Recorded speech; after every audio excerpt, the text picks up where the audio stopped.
সনাতনী ভাই বোন, আমাদের মুসলিম ভাই বোন সকলের মধ্যে একটা সম্প্রীতি তৈরি করে আমরা ঠাকুরগাঁও অঞ্চলকে একটা মডেল অঞ্চলে পরিণত করবো। এখানে ভেদাভেদ থাকবে না, এখানে একসাথে আমরা কাজ করবো। এই সবাই রাজি আছেন এখানে কাজ করতে? তাহলে কাজ তুলে দেখান আমাকে। ওই পিছন দিকে মায়ের হাত তুলতে ভয় পাচ্ছে নাকি? ভয় পাবেন না মা, এই দেশটা আপনার, এটা কারো পৈতৃক সম্পত্তি নয়। প্রত্যেকটা জনসাধারণ নাগরিক হচ্ছে এই দেশের মালিক। সুতরাং ভয় কোনো কারণ নাই। আমরা সারা জীবন লড়াই করছি, পাকিস্তানদের বিরুদ্ধে লড়াই করছে, আর আমাদের পরবর্তী সরকারগুলো যারা অন্যায় করছে যারা আমাদের সঙ্গে, তাদের বিরুদ্ধে সংগ্রাম করে লড়াই করে আমরা জয় করতে পেরেছি।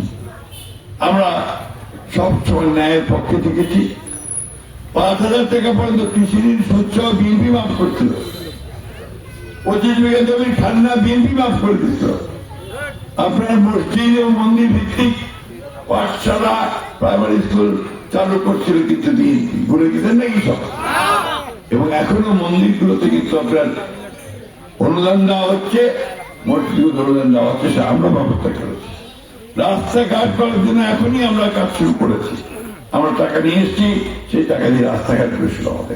সুতরাং আমি আপনাদের কাছে প্রধান যে বিষয়গুলো জানতে চাই যে আমরা কাজ করতে চাই, উন্নয়ন করতে চাই, আমরা স্কুল কলেজ মাদ্রাসা সবকিছু উন্নয়ন করতে চাই, মানুষকে কাজের ব্যবস্থা করে দিতে চাই, একটা সমাজ দিতে চাই।